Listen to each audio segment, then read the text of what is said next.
everyone, and welcome to the Cuyahoga Heights Board of Education meeting on March 10th, 2021 in the Bonneray Media Center. Will the treasurer please call the roll? Mr. Dobbins. Here. Mrs. Etter. Here. Mr. Naaman. Here. Mr. Suchaki. Here. Mrs. Schukert. Let the record reflect that Mrs. Schukert is attending from home this evening, which is permissible under ORC during this COVID-19 emergency.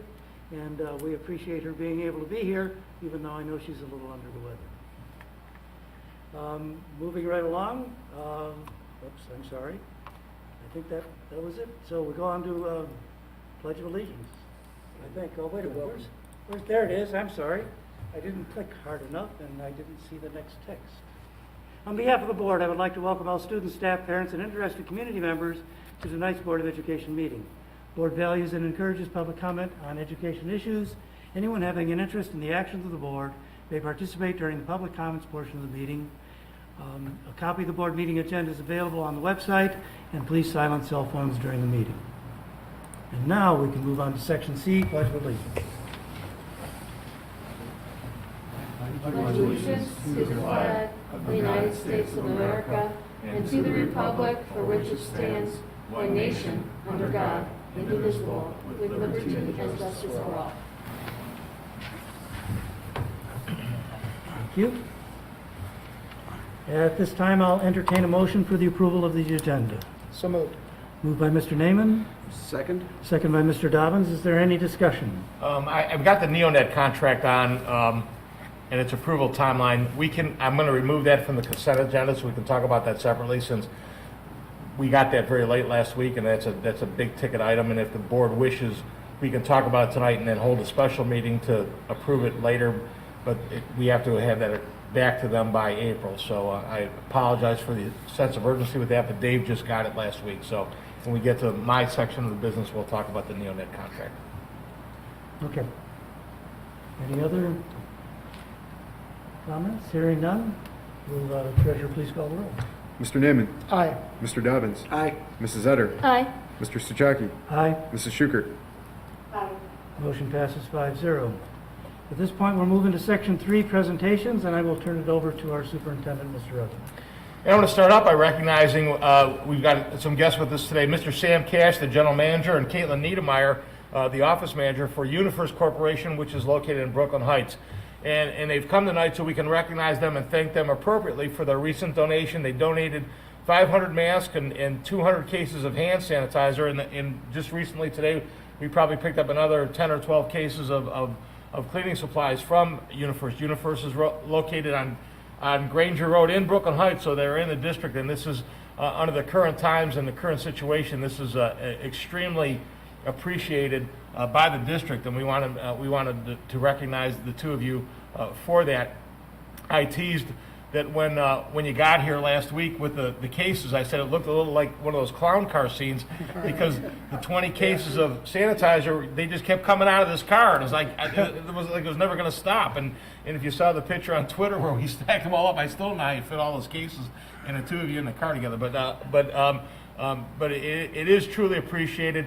And I will let you know that I've also, I don't know if I met the timeline or not, I sent in for a resignation by the Ohio School Boards Association as well, with their organization for your generous donation, to be recognized by the Ohio School Boards Association. So on behalf of myself and the Board of Education here at Cuyahoga Heights, we want to formally thank you, the two of you, and UniFirst for their generous donation to the schools. And I think a couple of board members want to chime in, and we're going to use this as a photographic moment there in front of the backdrop there. So I'll turn it to the board then. Yeah, I'm just curious about your company. I'd love to know more about UniFirst. So we're an industrial launderer.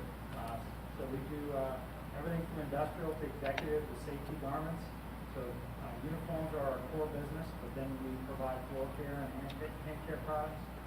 So we partner with JoJo up right out of Cuyahoga Falls. And we actually make our own hand care supplies too. That's a little bit about what we do. So most of it is uniform rental. So you've probably heard of the big uniform company named Cintas. UniFirst isn't a company that a lot of people know quite as well. We don't advertise the same way, but it's a national company.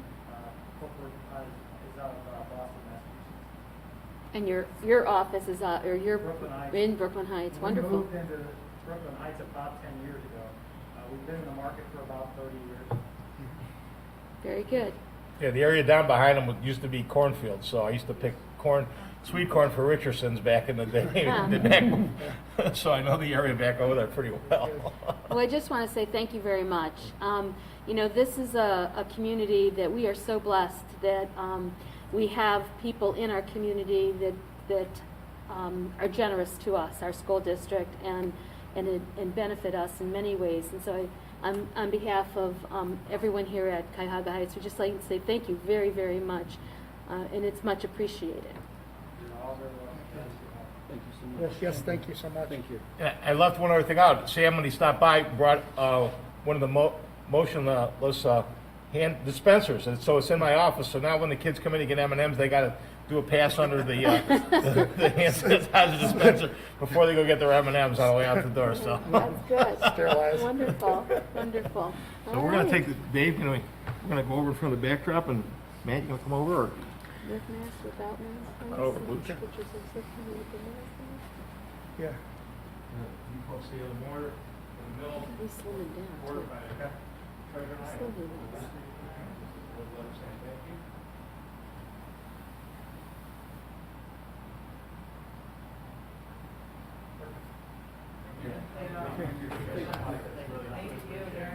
Thanks for taking time out of your busy schedule to come over tonight.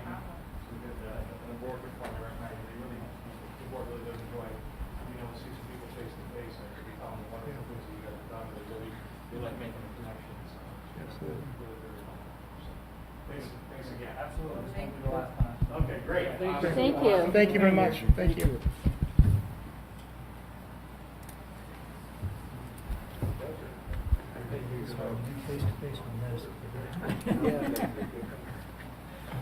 Oh, well, Mr. Evans, I think you have the next item as well. Well, and actually, the next item ties into the wonderful donation that we got from UniFirst. We've got Dr.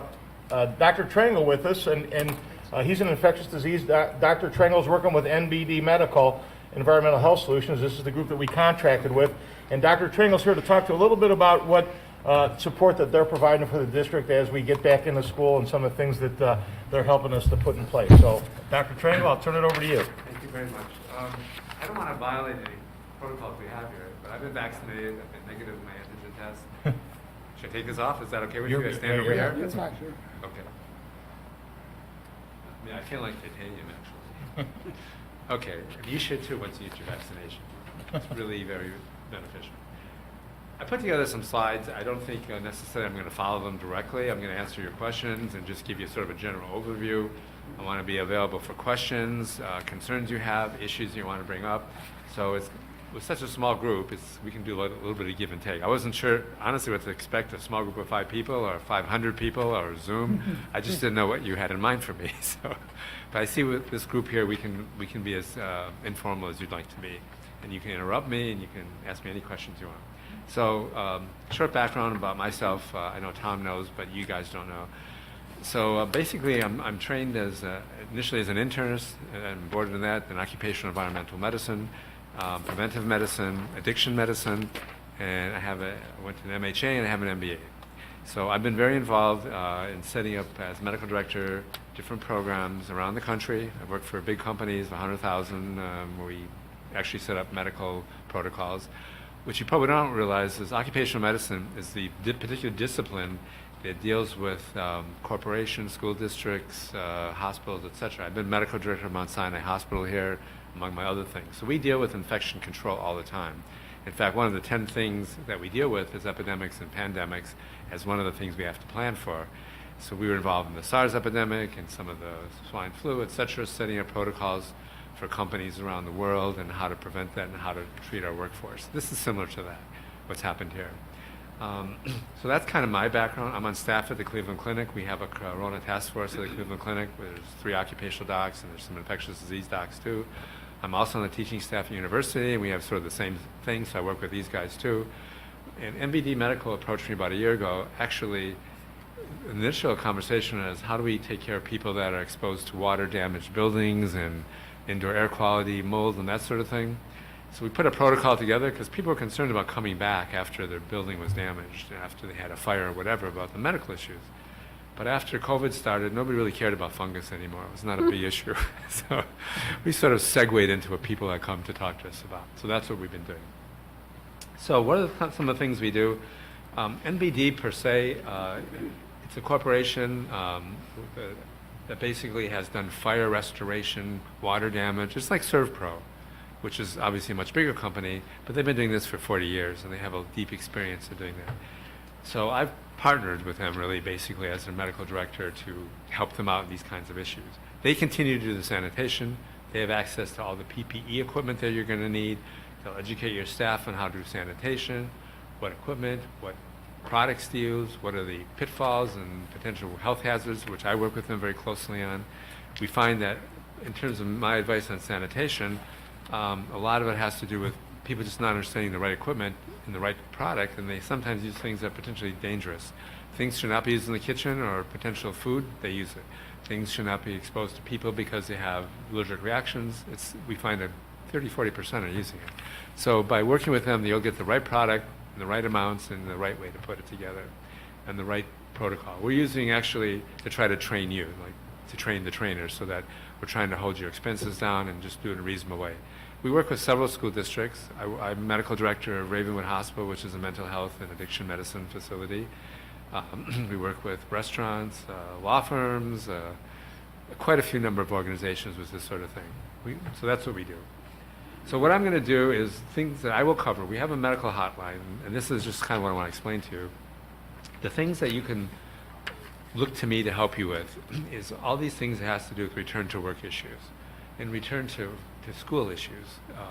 For the teachers, return to work. For the students, it's return to school, which is a little bit different. And we're finding it now to be a little bit different too, with different issues that are coming up. So from the students and the parents' perspective, they want to know they can return to a safe environment. They want to know the kids will be safe and how we're going to handle it, and how we're going to handle if somebody's positive, or if they're not positive, there's somebody else in the class is positive. They want to know that there's professional advice in how to do things. I think up to now, people have just shut down the classroom, sometimes shut down the school. I don't think that's necessary, personally. I think we can strategize and we can look at whatever happens, even though we will not have vaccination for the children for a while. We can still strategize on how to do things, and the CDC and some of the other departments that we work with have put together protocols on how to develop ways using testing strategies and using selective quarantine. We don't have to shut down the school and necessarily even the whole classroom.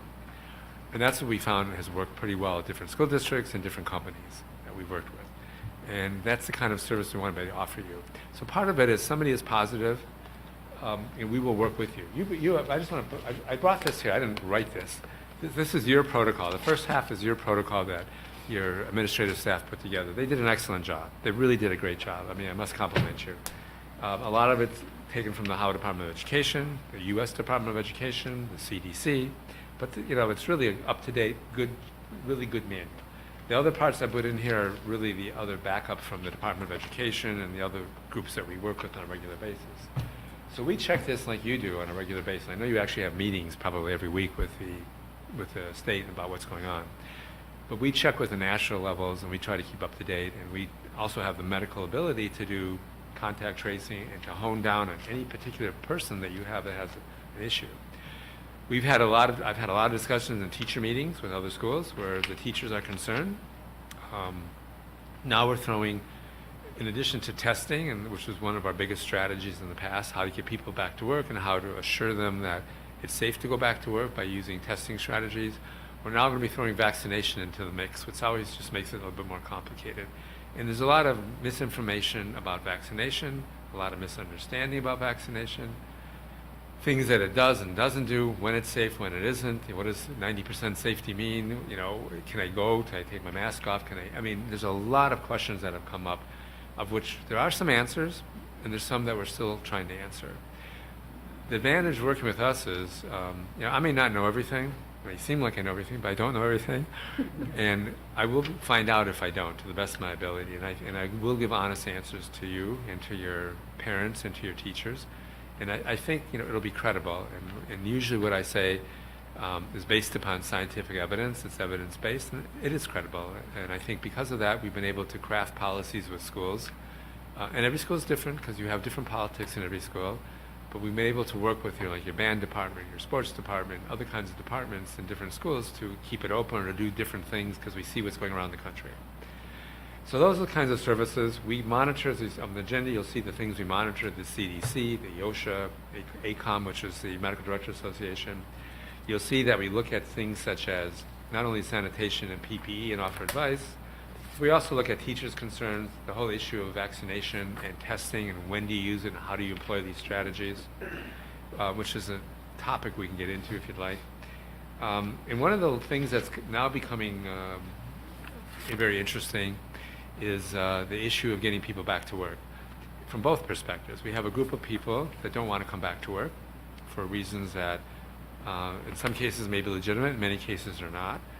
We have a group of people that have had COVID, and now they're saying they have these nebulous symptoms. Some have real, some have more nebulous symptoms.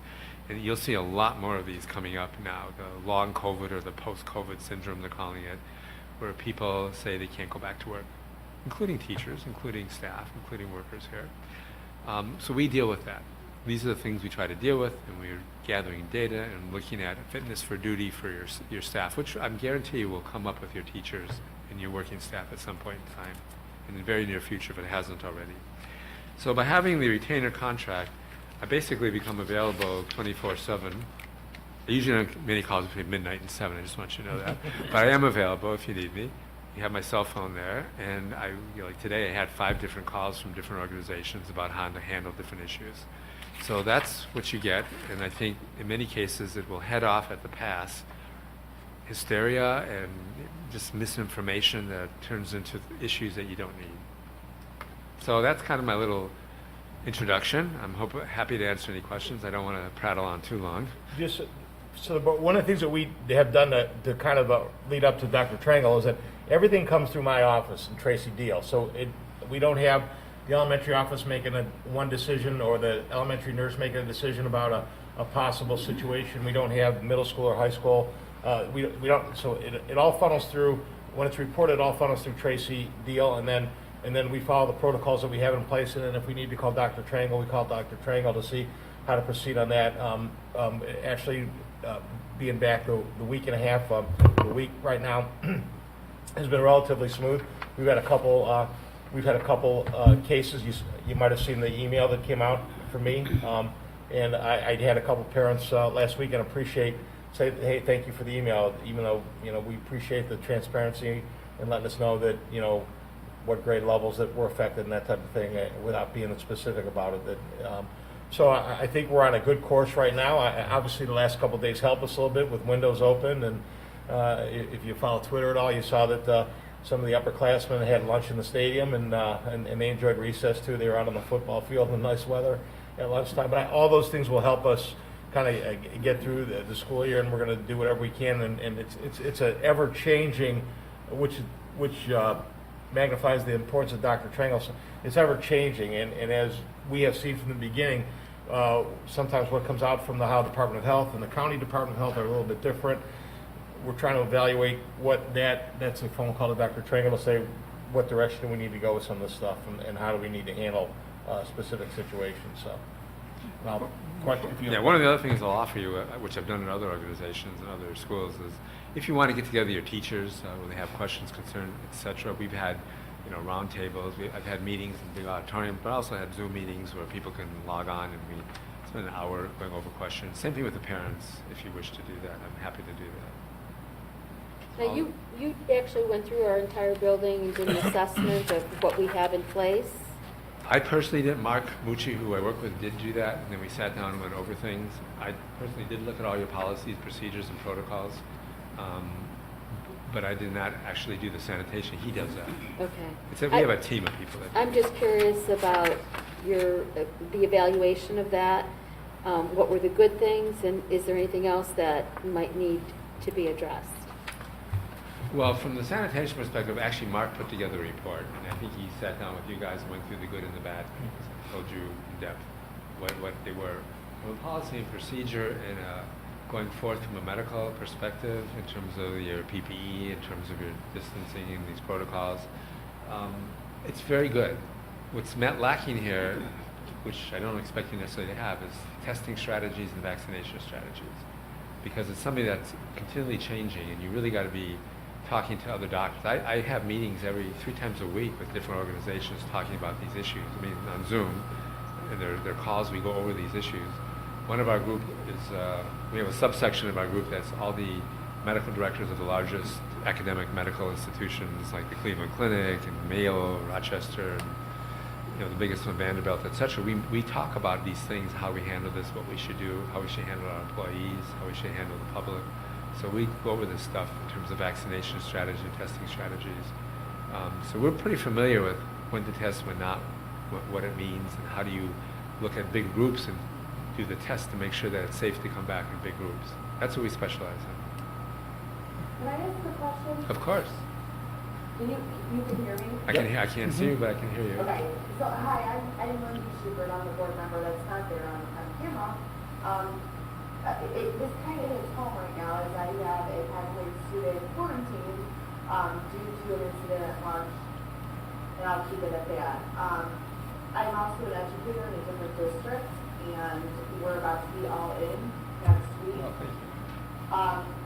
One of the biggest concerns I have, and like I said, my child is going through it right now, is the lunchtime.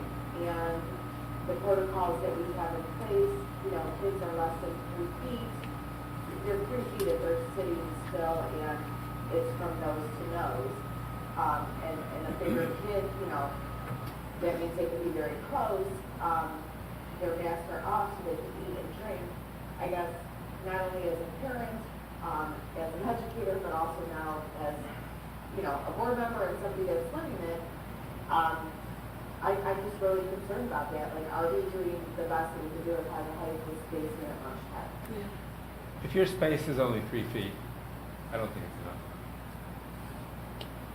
I mean, if you ask my opinion, I don't think it's enough. If you're taking masks off, which you do to eat, and you're 3 feet, and you're indoors, it's probably not enough. You need to separate them. So your concerns are legitimate. Okay, and I'm not trying to throw a wrench. No, that's, and and that's one of the things that we looked at. I'm living it, and I feel like We know that's our most vulnerable place right now is in the lunchroom because the masks are off. We got desk shields and masks in every other place, and we only run 2 lunches here. Middle schools. Well, run other lunches. schools have handled it differently. I mean, Yeah. other schools have you pick up prepackaged lunches, you go to your classroom, and you sit distance apart. Right. Or you space out more lunches, you have less people, and you have more lunches, and you have bigger spaces. I'm looking at the winter, you can't go outside kind of situation at the moment. Hopefully it will change, but who knows. But in the meantime, there are different logistic ways you can handle this too, where you don't have to have people sitting. And I wouldn't do that at this point. Kids are not vaccinated. They're still not vaccinated, and they won't be for a while. They won't be this school year. I can't imagine they will be until the school ends. Probably even through the whole summer. But it won't be till the end of the summer that the children start to get back. In this country, we're behind. I mean, we're behind many countries, but ahead of stuff. So yeah, I would change that protocol. The other option we're looking at is the north gym. We've just ordered 20 more 8-foot tables. If we get those tables come in, we can set those tables up in the north gym, and we can thin the crowd out a little bit by. And I've seen that too. I've seen people utilize the gyms and utilize other areas to space people out more, for sure. I'm sorry, Matt. Yeah, I had a question. What is the reason that children aren't being vaccinated right now? I'm curious on that. Children can carry the disease. They can transmit the disease. They can actually get sick and die from the disease too, but obviously numbers are much less than adults. But they can get it. They definitely can get it. But what the vaccine does, not only does it prevent you from getting sick, catching the disease, but also prevents transmission to a very large extent. So if you vaccinate the kids, you'll stop the transmission trajectory from kid to kid and kid to adult. That's one of the biggest issues.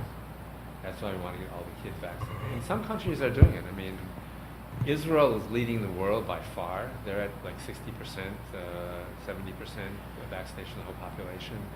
And the 2 countries that signed peace treaties, United Arab and the Arab Emirates, are now at probably 40, 50%. And everybody else is at 10 or 15% for 2 vaccinations around the world. So there you see things opening up, you see things changing, you see life getting back to normal. We're not there yet. I mean, Germany I lived in Germany for a year. I mean, there's an expression in German, alles ist in Ordnung. Everything is in order because they're so organized. But they screwed up on the vaccine. They totally screwed up on the vaccine. They are now at only 7%, and they didn't order enough vaccine, and they have more politics than they thought. I was just surprised. I expected Germany to be right there at the top, but they're not. France, I expect to be at the bottom. They are. But Germany, I had a question Yes. too. I keep on hearing about the different variants of COVID. For your studies, is there any one variant that's like a little bit scarier, should be worried about than others that might be the next thing coming down the line?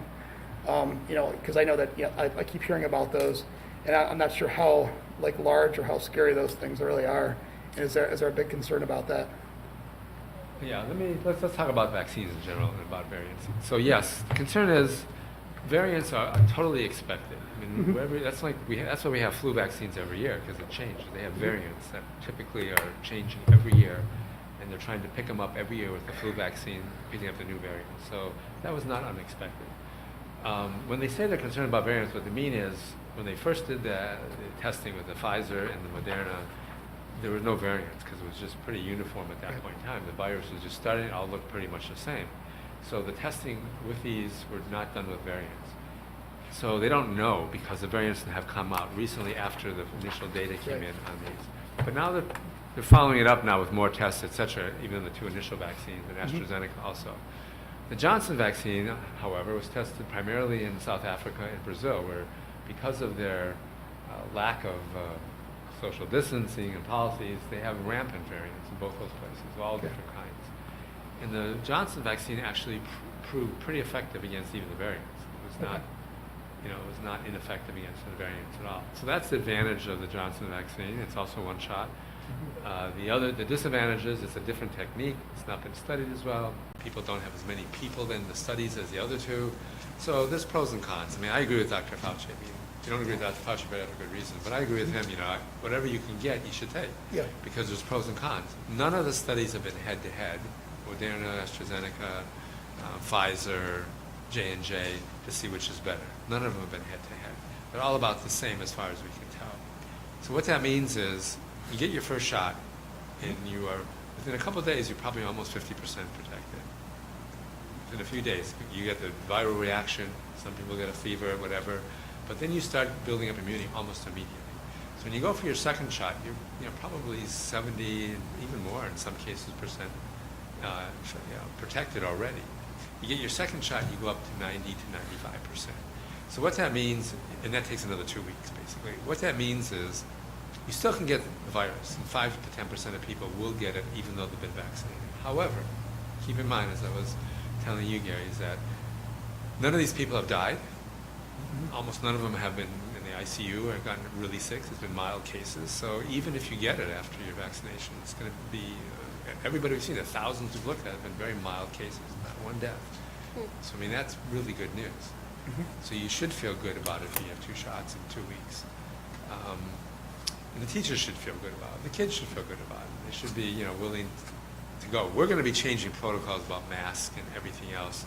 I mean, now what's happening around different organizations, I don't know the schools per se, but certain organizations now, we're changing the protocols. If we know people have been vaccinated and we know the whole group has been vaccinated, we don't necessarily have more masks anymore in meetings and things of that sort, in private meetings. Eventually, the problem is, in the more general public, is we don't have good identification to prove that people have had vaccinations. I got a little card I laminated myself at Kinko's. I mean, anybody can do that. Doesn't mean you had a vaccination. You go to countries like Israel, they give you a passport with FID chips implanted where you can't fake it. And it's called a green passport for vaccinated people. And then you can go into organizations, you go to sporting events, you go into different things based upon this passport. That will come here eventually. They're talking about that. Yeah. I mean, it will come here. But we are so disorganized in this country, and we're so fragmented by counties and governors and states, and I don't see it happening real quick. When do you think the prediction would be is that when they would, when the mask would be able to be, to come off, and we would be able more in an environment that was more, I guess, pre-COVID? I mean, I know that you said it's hard to predict. I mean, that's kind of like after students get vaccinated and actually after like X% of the population gets vaccinated? Is that kind of like what they're looking at or what you're looking Well, at? it depends where you live. Yeah, well, I mean, yeah, right. I mean, if you live in Texas, you're good, no matter how many people are done. Yeah, It's, decisions in this country are not made strictly on scientific basis. Right. It's a lot of politics. yeah. You know, so it's a lot of politics. From a scientific perspective, what would I feel good That's about? okay. Is that your question? Yeah, that's my question, from a scientific I mean, I think you perspective. need to get 70 to 80% people Yeah. vaccinated. When you get up to that level, you know, I think you can be pretty sure that, you know, there are going to be some people around that probably still have it, but not many. And if I'm vaccinated and there's a few people around, you know, I'm going to be much more comfortable. That's herd immunity, 70 to 80%. And the only country approaching it right now is Israel, and they've started to open up the entire country because of that. But it'll come to other countries eventually. Okay. Very good. I had another question.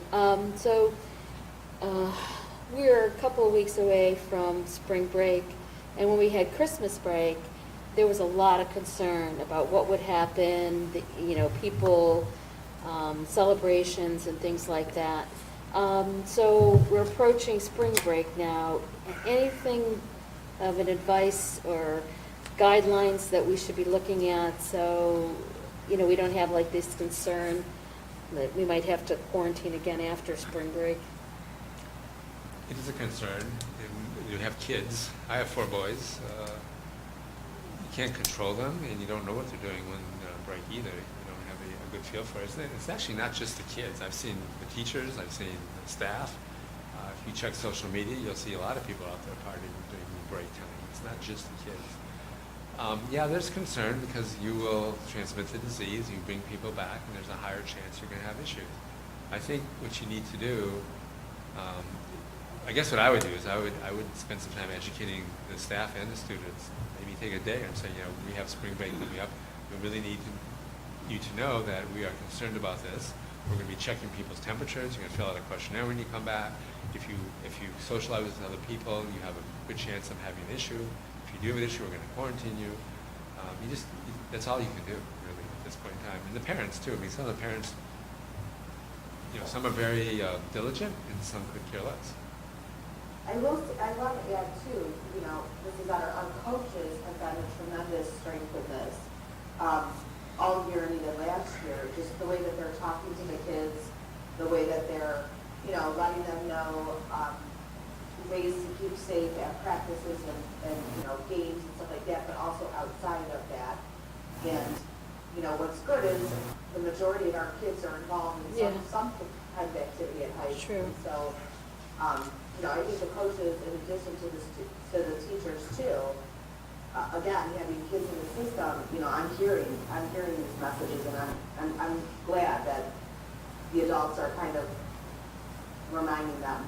Well, the coaches usually have a different role they play. Not only do they teach, they're like role models, and the kids, sometimes as opposed to teachers, who you see on a more regular basis, they just go out of the way to make sure they please the coaches.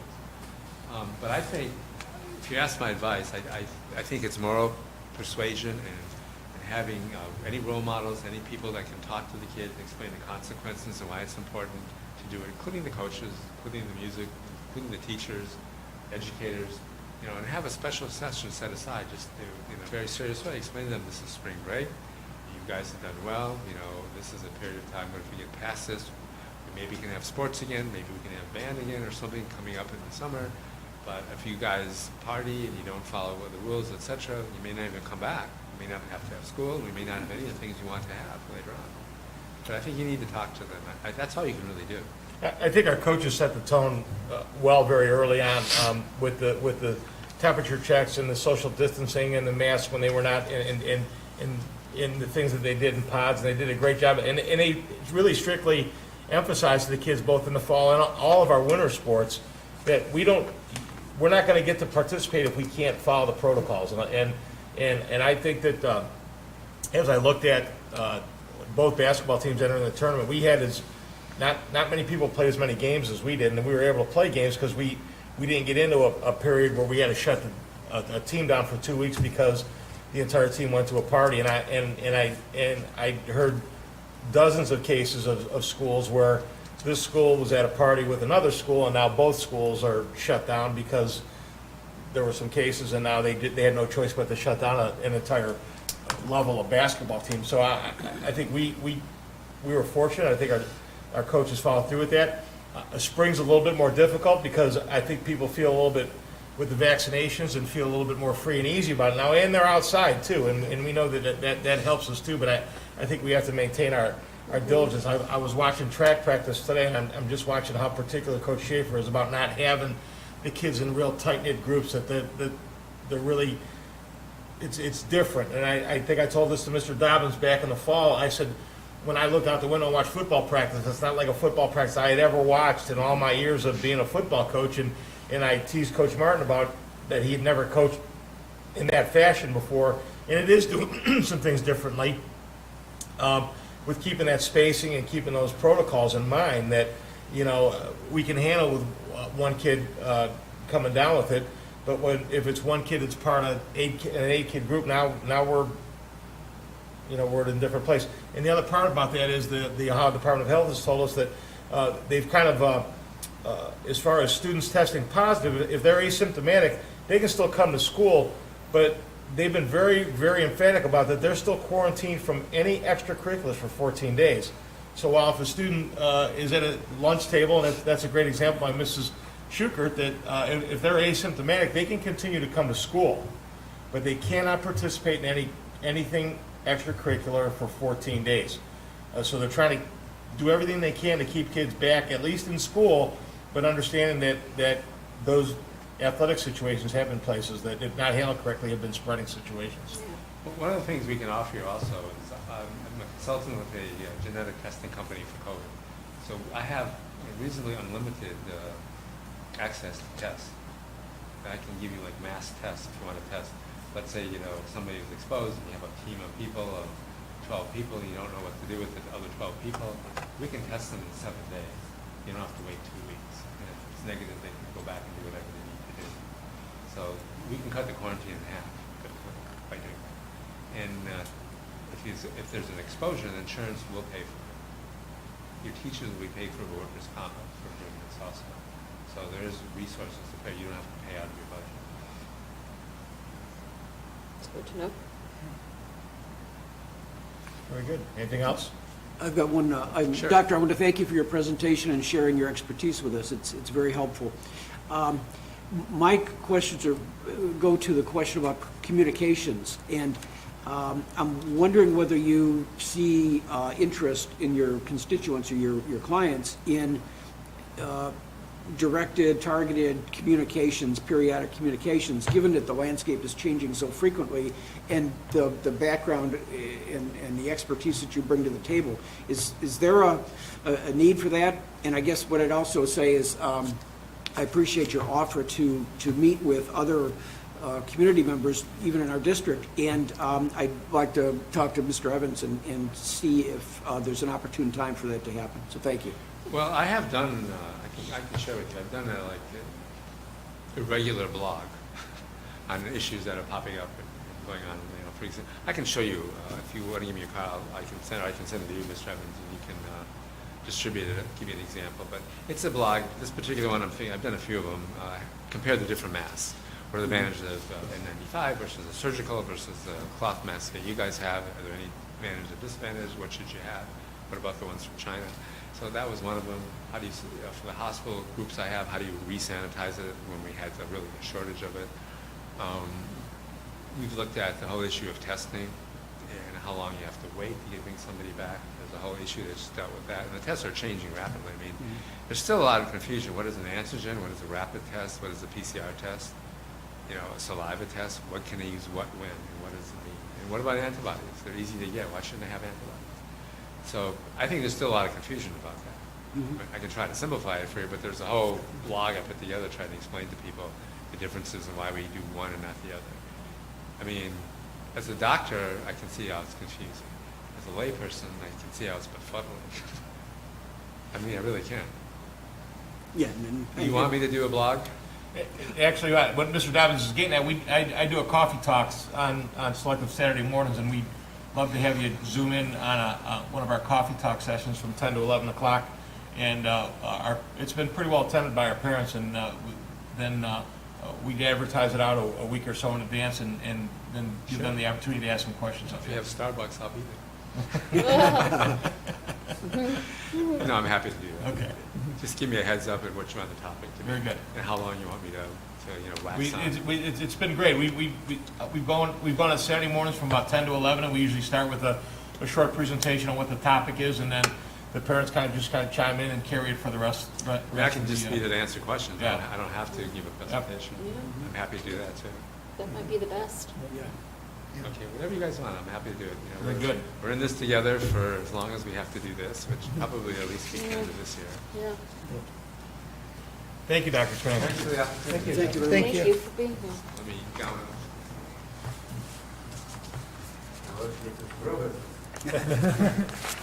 Oh, and the business that is next on our agenda is comments from the public. I have none here. So we'll move on to section 5, treasurer's business. Turn the meeting over to Mr. Muccio. I just want you to recognize what the administration did. They did a very nice job of this, man, better than most of the districts I work with. You made them. Take care. Thank you. Thank you. Thank you, Mr. Sachaki. A couple motions tonight for approval. Item 5A, motion to approve the minutes of the February 24th, 2021 regular meeting as found in attachment T1. Item 6A, motion to approve new vendors to the school district for W-9s attached as found in attachment T2. Item 6B, motion to accept the attached list of donations received through February 28th, 2021 as found in attachment T3.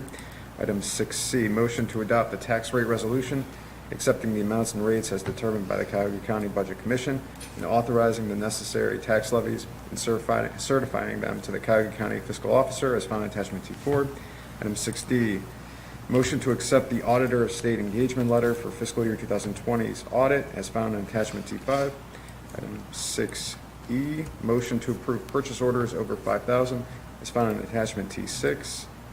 Item 6F, motion to accept the funds associated with the Elementary and Secondary School Emergency Relief Fund 2 ESSER 2 grant in the amount of $291,399.10. A new account 507-9922 will be created entitled CRRSA Act /ESSER 2. ESSER 2 was established under the Coronavirus Response and Relief Supplemental Appropriations Act, CRRSA 2021, enacted on December 27, 2020. And I ask for motions 5A, 6A through 6F. Okay, thank you, Mr. Muccio. May I have a motion to accept the consent agenda for the treasurer, please? So moved? I'll Moved second. by- I'm sorry, moved by Mr. Dobbins. I'll second. Did I hear a second from Mr. Naaman? And I assume we have some discussion, Mr. Muccio. Yep, I'll just point out a couple points on here. For 6A, for new vendors, nothing out of the, no large purchases that we have on there. If I open our lead sheet, we have 4. The first one is for orchestra instruments. The second one is for prom photos. The third one is for playground equipment. And the last one is for football helmet reconditioning for the football season. If I go to item 6B, this is our donation that we had tonight that we recognized. 6C is the tax rate resolution. So this is a standard item that has to be approved in March every year from Cuyahoga County. And essentially all we're doing is approving the rates that we have.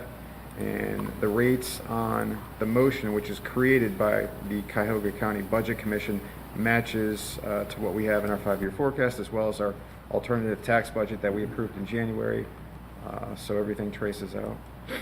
Item 6, and if we open the tax rate resolution, T4, and look at that, we'll be able to see that as we scroll down to the third page, 3 of 5, we can see the inside and outside amounts. 4.1 is our inside, and 31.6 is the outside, which adds up to our total amount.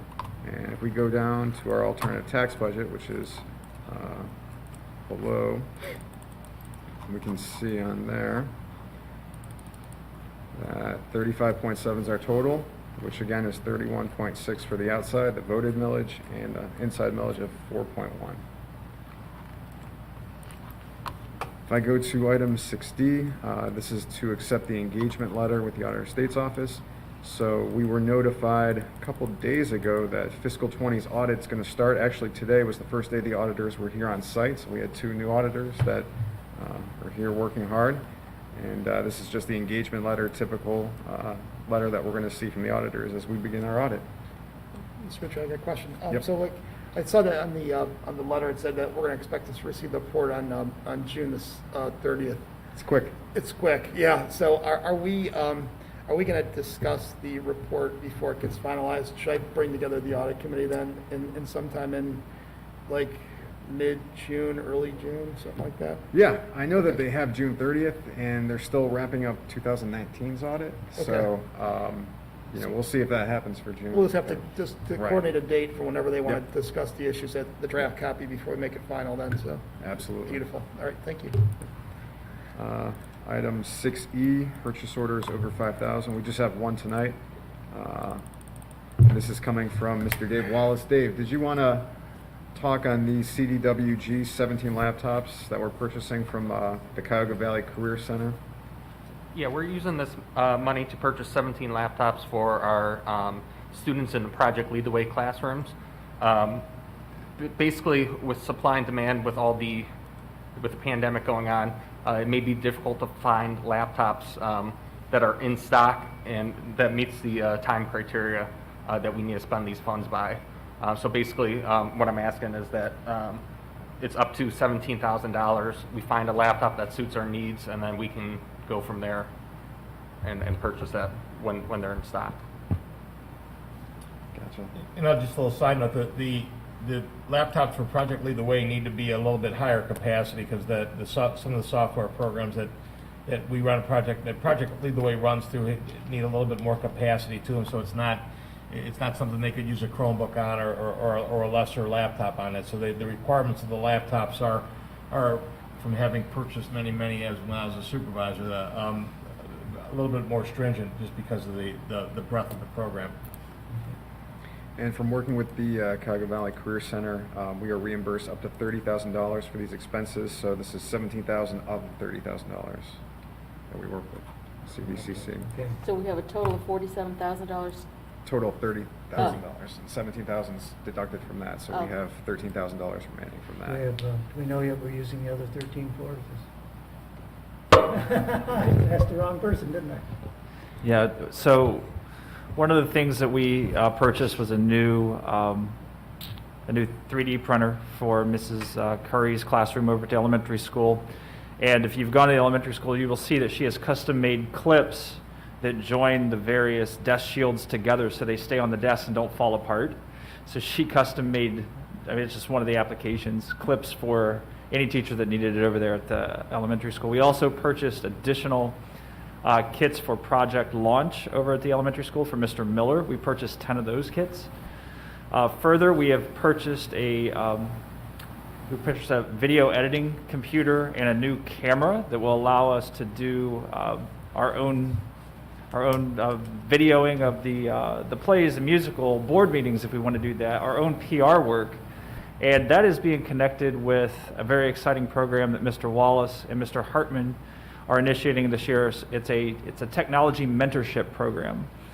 They just launched that. They had approximately 6 members show up to the first meeting, and these students are going to be taught everything from troubleshooting hardware and software so that they can assist within this. It also could lead to some summer work opportunities here, as well as video editing for, again, the plays and the musicals, and learning some of the technical pieces there, editing sporting events, as well as some other projects. It's a kind of a way that Matt and Dave want to pay it forward because they feel that they were impacted in some way by some teacher in some program early in their schooling life. And so this is something that they're piloting this year, and some of that equipment from that $30,000 grant is being used to teach these students how to contribute to their school community in a positive way through technology. So very grateful for those funds from the Career Center. So that's a little bit of what we're doing. Okay. Thank you. That's wonderful. Last item, item F, is our new grant, ESSER 2. So we've completed ESSER 1, which is approximately $61,000. ESSER 2 has $291,000. I won't read through all the public comment, but I just want to point out a couple of those bullet points. The second one, on December 27th, 2020, President Trump signed into law the Coronavirus Response and Relief Supplemental Appropriations Act, CRRSA, which provides an additional $54.3 billion for an ESSER 2 fund. Third from the bottom, this new funding is intended to help states and school districts safely reopen schools, measure and effectively address significant learning loss, and take other actions to mitigate the impact of COVID-19. Second to last, our administration's preliminary plan for ESSER 2 funds is to address learning loss. And I ask for those for approval for tonight. Okay, do we have any further discussion? Questions? Hearing none, Treasurer, please call the roll. Mr. Dobbins. Aye. Mr. Neiman. Aye. Mrs. Etter. Aye. Mr. Souchaki. Aye. Mrs. Schukert. Aye. Motion passes 5-0. And just had one item for discussion. It's time again for the 5-year forecast, our May 5-year forecast. Time flies. I have a rough timeline on here that we can take a look at. So I was thinking, I'm just going to throw this out, and everybody, feel free to chime in. So, number one, April 21st, 2021, at our regular board meeting, we can review the forecast. The draft forecast will be done at that time, so we can start talking about it at that board meeting. Number two, the Finance Committee. We can look to schedule a meeting after that board meeting that we would have April 21st to review the draft forecast. Maybe in late April, we can schedule that Finance Committee to talk about the draft 5-year forecast. Number three, the BEST Committee. Maybe we're looking at a late April, early May scheduling of that meeting to talk about the May 5-year forecast. And then number four, at the May 12th, 2021 regular board meeting, we can look to approve the May 2021 5-year forecast. It sounds good. Given that I'm chairing the Finance Committee this year, in your timeline, just if you want to pencil in April 28th, that'd be a week later. It's a Wednesday, and I think that fits with your timeline. Sounds good. If it needs to change, we can change it, but let's start at that, the 28th.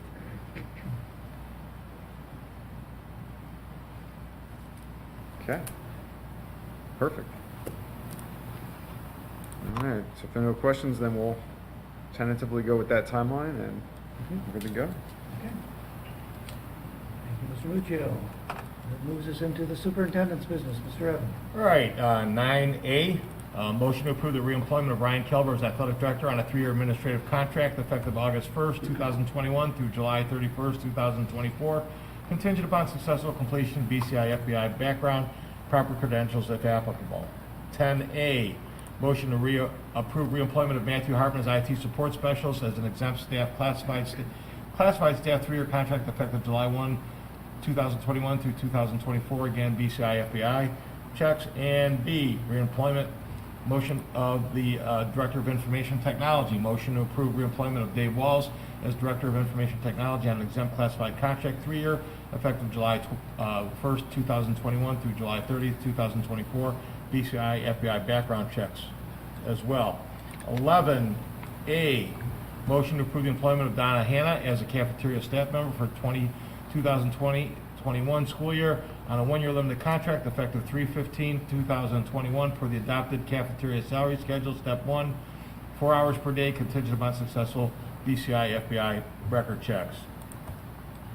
12A, motion to approve the attached substitute teacher list for 2021, updated March of 2021 by the ESC in Northeast Ohio.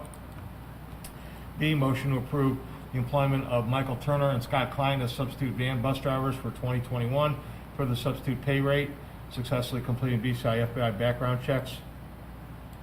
13A, motion to replace the limited contracts which were board approved on 4/22/2020 for 2021 school year with continuing contracts for the following individuals hired prior to 11/2/2018. The effective date of the Ohio Senate Bill 216 affecting the tenure of non-teaching positions Diane Abel, Doug Didio, Ed Friss, Ray Murbauer, Sharon Lasky, Evelyn Forcione. B, motion to approve the interagency agreement regarding the provision of service delivery and transition for young children and families for 2020-21. C, motion to approve the service agreement with the Educational Service Center of Northeast Ohio for continuing county services as stipulated effective July 1st, 2021 through June 30th, 2023.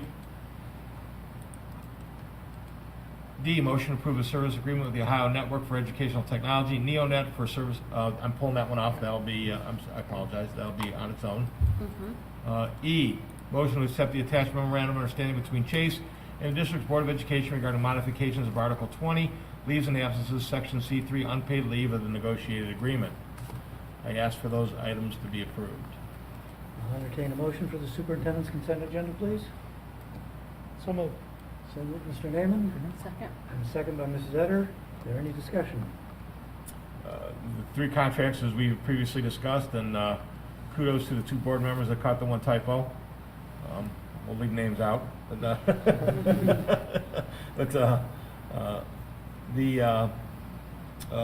thanks to Mr. Young for his hard work with the substitute van bus drivers. They're always tough to come by, and I think he's found a couple quality candidates for us.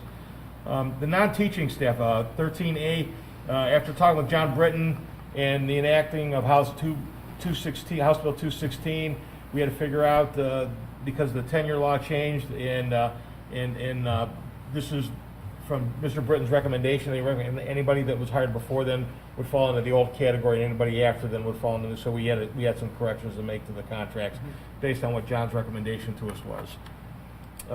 The interagency agreement for the delivery of children and family services, again, that's on a per student, on a need basis there.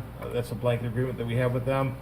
The ESC primary service agreement, this just says that we will use the Educational Service Center of Northeast Ohio as our primary ESC. The ESCs have to do this anymore because it's kind of a open field, and as we know that many districts outside our county are now using our ESC as their primary ESC because of the services. And the MOU between Chase and the board regarding modifications to Article 20, leaves in absence, Section C3. This is similar to the one that we did with Chat. We currently have a Chase employee that's could possibly fall into this category, so we had offered it to Chat on a limited basis. This would expire June 30th of this year, if made available to that. And we're still, whether or not, this is just for the board approval, Chase has to sit down at the table with us and say yes or no, because this kind of happened relatively quickly, so I bring those items to your attention. Any questions on any of that? Hearing none, Mr. Buccioli, please call the roll. Mr. Naaman. Aye. Mrs. Etter. Aye. Mr. Dobbins. Aye. Mr. Suchaki. Aye. Mrs. Schukert. Aye. Motion passes 5-0. Now we'll take the item that has been separated from the agenda. The motion to approve the service agreement with the Ohio Network for Educational Technology, NeoNet, for services stipulated July 1, 2021 through June 30, 2026, and I'm going to let Dave talk about that a little bit. Don't we need a motion first? Oh, I'm sorry. Yeah, yes, you need a May I motion have first. entertain a motion, please, Yes. for that item? So moved. Moved by Mr. Dobbins, Second. second by Mrs. Etter. Okay, now, All right, so this is a 5-year agreement with NeoNet. The reason why we're going up for this now is that they've offered to increase everybody's network speed from the school site to NeoNet up to 10 gigabit per second, which is basically 10 times the amount of speed that we currently have right now.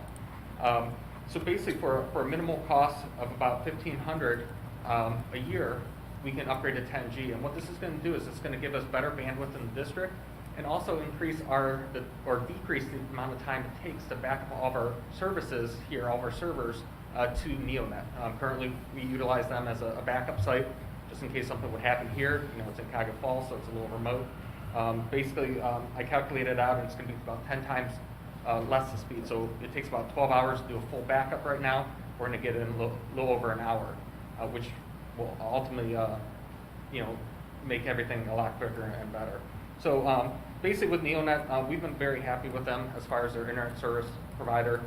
In the contract, it lists out a SLA agreement, which equates to about 4 minutes of downtime a month, and they've been doing great as long as with that. But they also provide advanced firewall services. Just last year, they increased or spent about $1 million on new equipment in their district to monitor connections to schools. So if for some reason they get hacked or something goes through, you can actually see what's happening, stop it where it's at, and go from there. And they do other things too. They do yearly firewall audits with me, and eventually they're going to be tracking their firewall logs and everything like that. So they do a lot on the back end that we don't even see, things that would affect schools if we had to do it in-house. But just for a small amount, they're encouraging schools to go ahead and upgrade their connections to 10G, ultimately planning for the future. Okay, now, do we have to upgrade any of our equipment in order to take advantage of these No. faster speeds? So as of right now, the lines coming into the district are 10G capable. They just signed an agreement with Everstream, a fiber provider. So all the school districts have the capability of switching. They just have to configure it on their end. Now, through the E-rate program, the last couple of years, we've been upgrading equipment and fiber optic lines throughout the school district to 10G. So I remember in the past, we did 2 different rounds of fiber upgrades in the district, and throughout that time, we've been upgrading everything to 10G. So we're not going to have to do much, but we do have E-rate money available for network infrastructure upgrades, like our wireless and our network switches. One thing to notice about E-rate is that based upon our school lunch program accounts, we get a percentage off of our internet bill. So although it may look like $43,000 a year for that, we get 50% off of that because of the number of students we have in our national school lunch program. So it's only going to be, $21,000 a year. But it's something nice. So that's Category 1 funding. Category 2 funding allows us to purchase equipment to maintain the infrastructure and get a reimbursement for that also. So the E-rate program has definitely helped out schools, and they just renewed it with the FCC last year and for another 5 years. So it's definitely going to help out schools with infrastructure and making sure the connections are available for 21st century learning. Is this amount different, much different from what we've been paying? It's about $3,000 more for 10 times the speed. And so 50% of that would be $1,500 more Right. a year Okay, in cost. that's where that $1,500 came, that's what you Correct. said, okay. Yeah, and there was a process with this. The reason why we need to get the support approved right away is that it's due to E-rate by March 25th. So the process was basically we filled out a Form 470 saying that, hey, we're requesting 10 gigabyte services in our district. We say request for a proposal. People came back, gave us quotes, and then we evaluate those quotes and then eventually make a decision. And so to meet that timeline, we need to get it submitted by March 25th.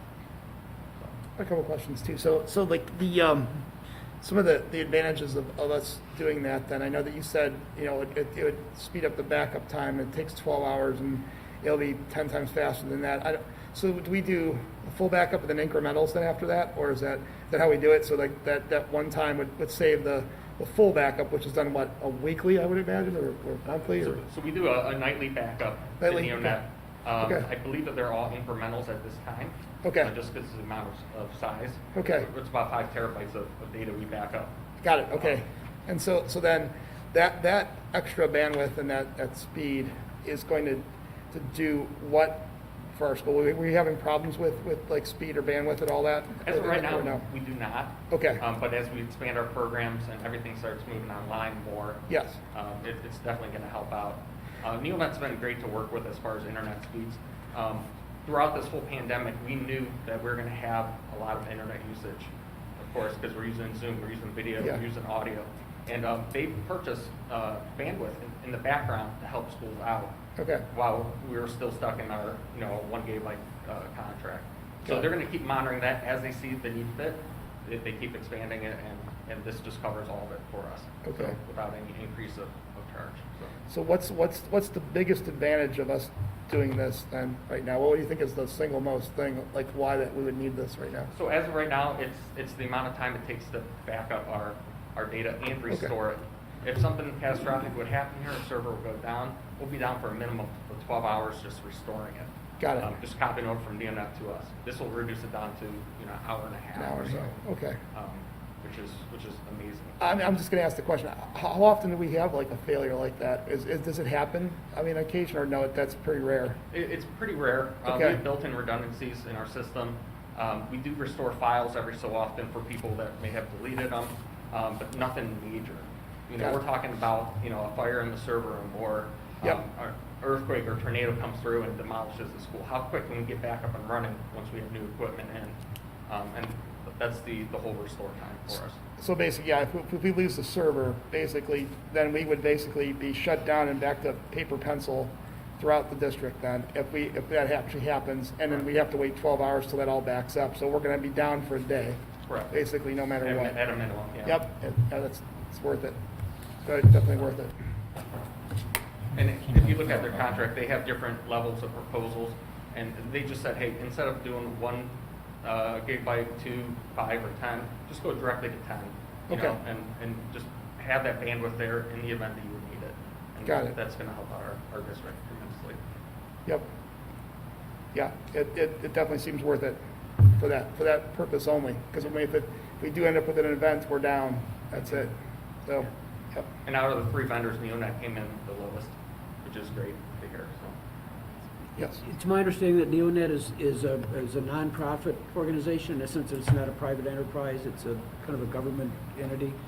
Yeah, it's a we call it an A-site, but it's just basically our information technology center, similar to an ESC Okay. for all the student services. They provide technology and services for us. So they provide internet filtering, all the compliance aspects of that, along with other services that we get throughout them. The whole financial software, student services, different things like that. It all goes through Neonet, and we have a private connection to them, so we don't have to go out through the internet and get to it. It's all private from us to them. Okay. So we have dedicated fiber essentially We from do have here to dedicated there. fiber. Okay, great, thank you. Correct. As far as our redundancy and everything too, like as far as the service level agreements, what did you say that the downtime is that we have? Like what are they, like, you said like? I believe it's about 4 minutes a month. 4 minutes a of- month, okay, Of downtime. Yeah, it's 99.99% okay. uptime. And so they usually meet that then? Oh, yeah, Okay. definitely. Got it. Yeah, definitely. And they have a redundant site too. So in Cuyahoga Falls, there's another site at a school where they back all their stuff to there. Got it. So they have different layers of protection. If something would go down to Neonet, it can fail over automatically with just a flip of a switch. So What sort of firewall protection do they have? So like you said, that's a firewall between like us and them, Mhm. and so and then that firewall prevents like what from from us getting hacked in our system then? correct. Yeah. So they have a next gen firewall. Okay. Like Fortinet. They spent over $1 million on security initiatives for their organization. And basically, what that allows them to do is segment all the different schools that come in to their center and make sure that traffic is going in and out where it's supposed to, and it's not Yeah. crossing. Right. So that's the most important part. The other thing is you need to protect us from the internet. So they get internet from 2 different providers, one through the state of Ohio, and the second one through a couple of private companies. Okay. And basically, there's a lot of DDoS attacks that they get trying to shut down our service. Neonet is the second largest ITC in the state. So, people Yeah. are trying to take them down and overbear them Sure. to make an impact. We all seen in the news where schools go down. Yeah. They handle all that equipment as part of their new security initiative. Okay. They also are hooking up with the Department of Homeland Security to actively monitor our network connection. So if they see something on the watch list, that's coming out, then they can block it right away. Because if we have a denial of service, we're down again then too as well, right? Okay. Yeah. Do they do penetration testing to make sure that only the right ports are open and all that stuff, so that that's part of the testing that's That's part of the testing on their end. Yeah. They actually hire out somebody to actually try to break into their network remotely. Yep. And then actually physically try to get in and get our data. And they've been successful so far, and Okay. they've learned a lot throughout this process, having some external come in, and they keep getting stronger with it. That's awesome. Then they share those results with you, and then you put in extra protections as well then of what they suggest as part of those penetration testing. Correct. Okay, beautiful. That's Yeah. great. I get a Excellent. yearly audit of all of our ports that are open, and That's we review awesome. over and make sure that it's still legitimate, and, yeah. Yeah, we'll have to sit down one of these days and actually you can show me those. That's interesting. Okay, thank you. Yeah, you're welcome. Anything else? All right, Mr. Muccio, please call the roll. Mr. Dobbins. Aye? Mrs. Etter. Aye. Mr. Naaman. Aye. Mr. Souchaki. Aye. Mrs. Schukert. Thank you, Mr. Wallace. A couple things just to discuss with the board. We had the presentation on the MTSS transition coordinator for middle school, high school, and the 2 additional ESSER positions for the elementary school. I want to know the board's feelings on that, if that's something, and I stopped short of putting that to a vote, as opposed to voting on the positions, then later on voting on the people that we would fill those positions with. But if the board, if they had their questions asked on, and they were in favor of that, we would move ahead with posting those positions and look to fill those positions. Any Okay, questions here. on Lindy? I can't, No questions. I'm in full support of the additional positions. I like how we're using ESSER funds, and for most of, for some of it. And,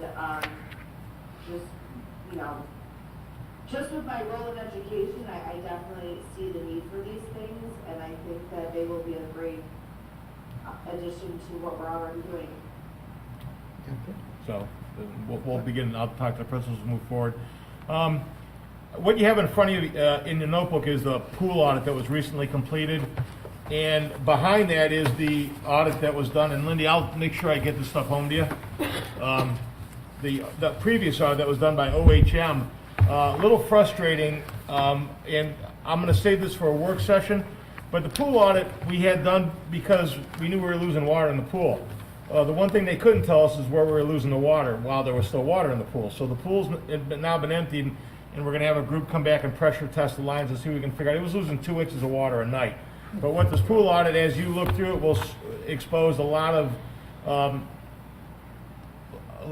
of need for repair of the pool structure and piping itself. The first pool audit we did was just the walls and the heating and ventilation system. So between these 2 audits that you have in this folder, there's no crossover, and the price tag is growing. So we're gonna in April at the work session, we're gonna have to sit down and have a discussion about where we're headed with the pool and what direction we might want to take.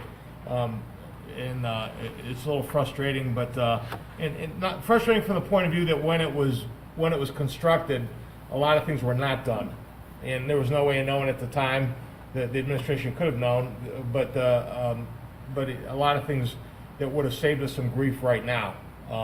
So that's for you to look at, and then we'll discuss that a little bit later on. ESSER 3 handout. We just approved the budgeting for 2. If you take a look at the handout, I gave you Eric Gordon for this. He's on the Council of Large Schools, and they just sat down.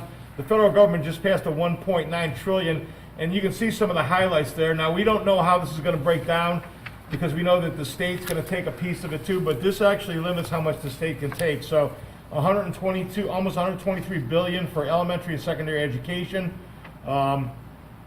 80 million for wraparound services. And I see E-rates listed there. I see some EBT stuff for the free and reduced lunch program. Big chunks of money coming to schools. So we'll give you more detail on this as we get it. We're certain that there's going to be guidelines, restrictive guidelines that come along with this. We're still right now working on 2. Mr. Muccio doesn't, he's shaking his head, and the federal government, but that's going to come relatively quickly. So we'll work that into the plan too, and hopefully we can phase it into some of the other things that we're doing here as well, because they gave us some latitude with the heating and ventilation systems and see if we can apply some of that to those systems as well as we move forward. So that's encouraging news there. The other bit of encouraging news that I just got from Pam Mead today as well was that our free lunches will run all the way through September 30th right now. So we know that our students, that anybody that participates in the summer program will be able to feed those students for free, and that even up to the first month of school next year, we'll still have the free lunches in place. So all students will eat at no charge in the district due to the federal timeline being extended on that. A couple other notes. We all got our second vaccinations completed today. Mr. Young and I are still holding on strong. So we're not in Mrs. Schuker's shape just yet, so it may come tomorrow. But no school tomorrow. We're open back up on Friday. Some updates on some state legislation. The testing waiver, not going to happen. The only possibility might be history. That they're going to waive history, but that started out very ambitious, and when the feds came in and said we're not going to relax it, and the state was already too far along because our testing was going to take place, so we kind of knew that was going to happen. And just so it's clear, I'm not opposed to the state testing. Mr. Young and I talked long about this. We want those. We want to see those numbers because that's going to help us with some gap closing. The problem with some of the state testing is they're just going to use it to just beat up some schools that have been remote and haven't been able to deliver the service they had. So this ends up being a media tool and a political tool just to bludgeon schools that are already struggling. And that's where my frustration comes with the state testing. And as Mrs. Schuker knows, Lakewood kind of gets clubbed around a little bit on some of that end of it too when it comes to some of the state testing. But that's unfortunate. And I say that to a state group. Actually, I'm on the state superintendent's advisory committee meets tomorrow. I will tell you that will be a big topic of conversation with that group as we meet from 1 to 3 o'clock tomorrow online.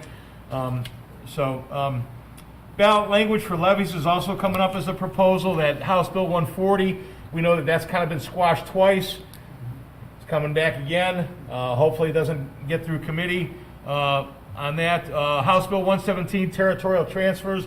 We know that kind of got cut off right at the end of the year after the election with that group in the North Canton area that was, that's extremely detrimental language, legislation. Again, we're hoping that doesn't work its way through the House. House Bill 1, which was the fair funding, I think the push is going to be to try and incorporate some of that into the state budget process, and so I don't have much hope that House Bill 1 as it is written will survive.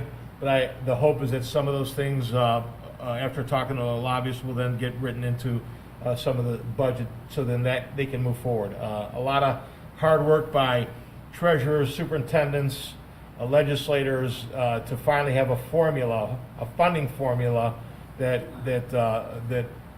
funds our public schools in the state of Ohio. So that's what I have on my end of it. So. Okay. Any questions for the superintendent? Okay. Moving on to board policy and bylaw review. Mr. Young. Fantastic. I promise not to keep everybody too long here. You've got 6 policies. Don't make promises you can't keep. Oh, I'm going to keep them tonight. Growing more tired as we stand here. I think the vaccine is starting to have a little bit of the effects, but that's okay. We're all troopers. But there are 6 policies. The first 4 are called EDGAR policies. EDGAR stands for Education Department General Administrative Regulations. Back in 2014, these regulations were rewritten for the first time in 40 years of its existence. And it's taken this long for those effects to make their way into board policy. These regulations have covered the application process, financial management, procurement of funds, inventory management, time and effort accountability, cost allowability, record retention, and program oversight. So a lot of this is going to fall in Mr. Muccio's wheelhouse. As you see, 2 of the policies under the EDGAR policies, 6114, which is cost principles, the spending of federal funds, and 6325, the procurement of federal grant funds. Those fall under the finances policies. In fact, the procurement policy 6325 We just revised that last fall, and now we have a revision to the revision as a result of all of these rules going into effect on November 12th of 2020. Policy 7450 and 7455, property inventory and accounting system for capital assets respectively. These fall under our property policies. So Neola, who provides us with our board policy, they have conducted a very thorough review of these policies and the administrative guidelines, and will continue to provide revisions and additions in this special update and in future updates to assist school districts in meeting the compliance set forth by these particular policies. It's worth noting that Enos Britton is one of the 3 law firms that has gone through and vetted these changes and rewritten policy, and they're one of our law firms here. So that would be the first 4 policies. The other 2 policies both fall under finances. That's policy 6220, which is budget preparation. This policy has been revised and retitled based on client requests for language dealing with budget reserve provisions. The Neola template has included the language allowing for such budget restrictions, and this revision expands such an option. The revisions expand options to consider regarding your budget reserve provisions. And then policy 6600, the deposit of public funds, cash collection points. Revisions to this policy are also based on client requests in response to audit questions. Again, that's Mr. Muccio's expertise with his past experience in auditing. The revision provides direction regarding discrepancies at cash collection points. Further language was added to prohibit cash back payment for credit card or check overpayments. And these revisions for both policies are recommended for consideration and adoption, and this is the first reading. And I would just point out that if you have specific questions about that language, Mr. Muccio, Mr. Evans, and I sat down and compared these to former policy if we had it. If we had new policy, we talked through what the most appropriate approach would be. So I would recommend tapping into Mr. Muccio's expertise, since these are dealing with finances and property. So those are our 6 policies for the first reading. I would say probably at the second meeting in April, I'll present another batch of policies. I think we're really going to have to do 2 batches for this particular cycle of board policy updates. That's all. Thank you. Okay. Thank you. Moving on to board discussion committee reports and comments. Who would like to start this evening?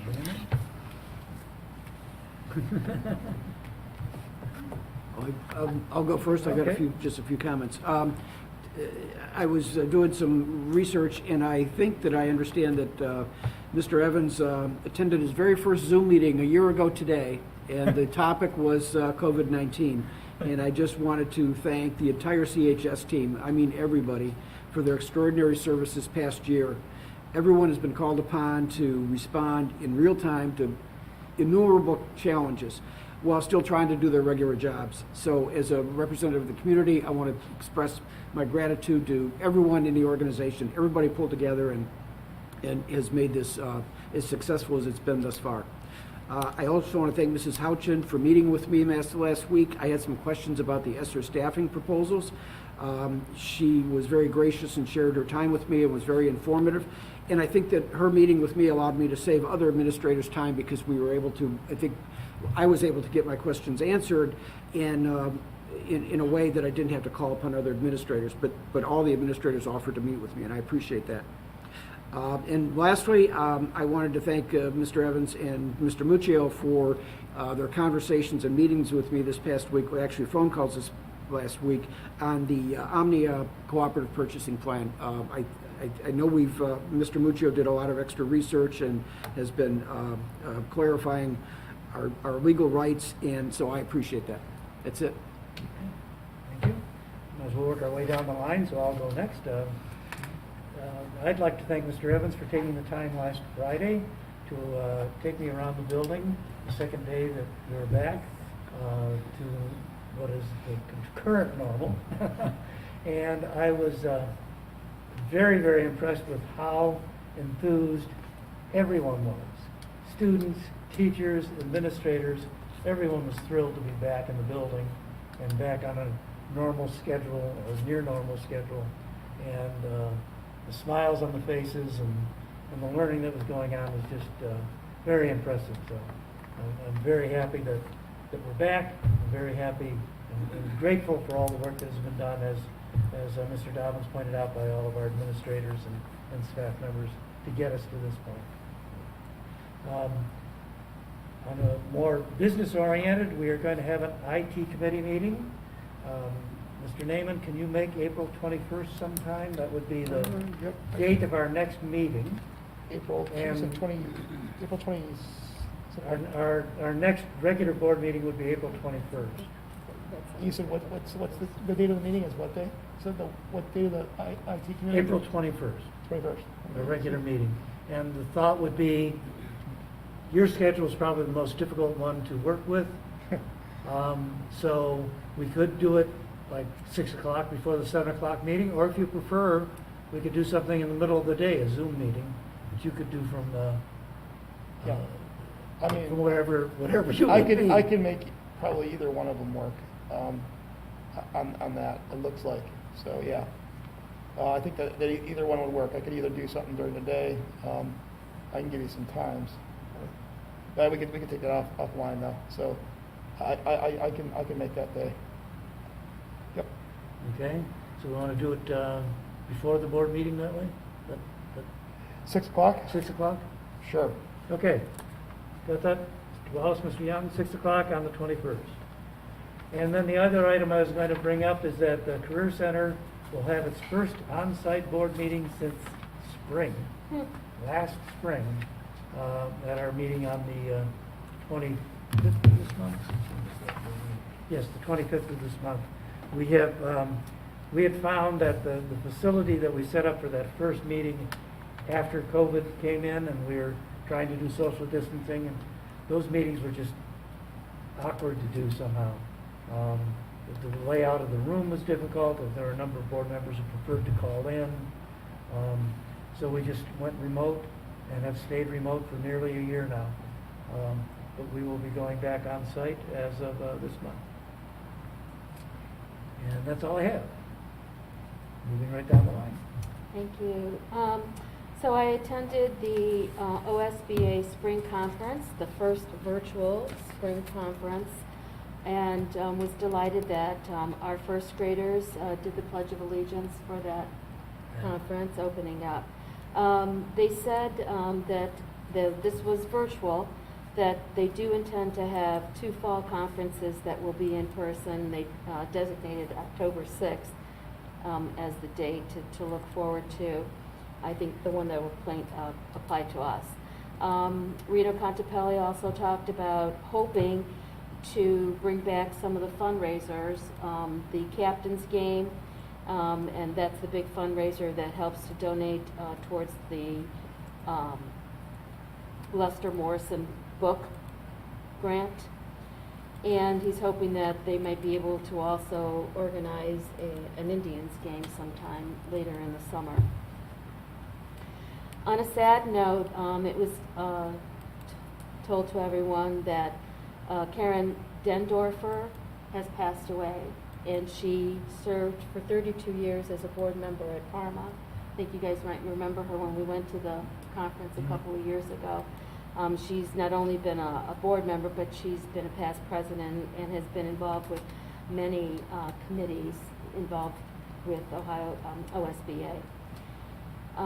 They have decided to rename the school board room in her name, at Parma. The Lester Morrison Book Grant winner was a young lady, Riley Yoakum from Mentor High School. And they also talked about Teacher of the Year nominees and the Blue Ribbon schools. Among them were Avon Middle School, Rocky River High School, Solon Middle School. And the other thing that they noted of extraordinary service was Russell Fortage has served for 40 years as school board at CVCC. And then they also said that they have,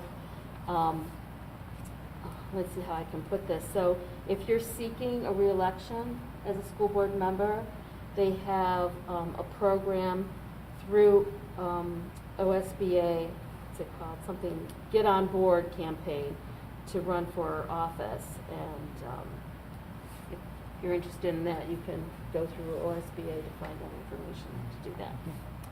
And I think that's all I have for tonight. Again, thanks to everybody. Keep up the good work here at Cuyahoga Heights as we proceed with this unusual times of whatever this pandemic really is.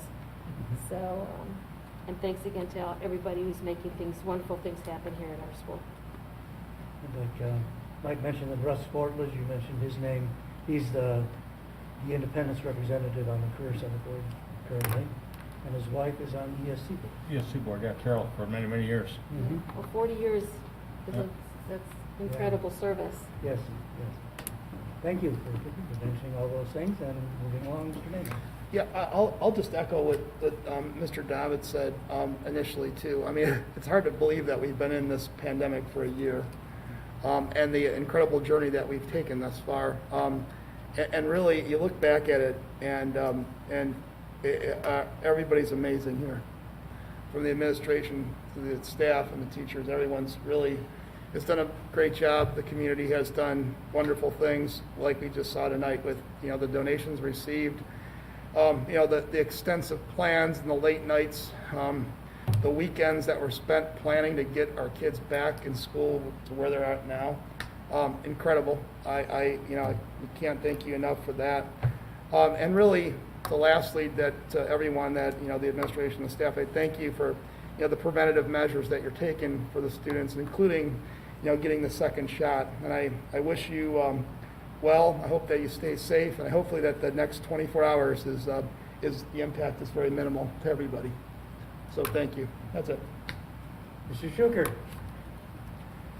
I just want to say I hope everyone feels okay, because the second dose is no joke. So I hope everyone that got their shot today, staff, that they're hanging in there and that they feel okay tomorrow. That's all I've got. Yeah. It can go easily. I mean, I had a little bit of chills, and I didn't sleep too well the first night, and when I got my second one, and that was it. It was over, 24 hours, and it wasn't even bad. So it can be easy. On the other hand, my son had 48 hours, the worst 48 hours of his life after his second one. So it can be tough. So hope it goes well for you. Okay, moving on. Do we have any future agenda items anyone want to bring up? All right, hearing none. It should be noted that the board education members received their agendas several days prior to the actual meeting and have had considerable opportunity to study it and ask questions and so on. Upcoming regular board meetings, all in the Bonneray Media Center.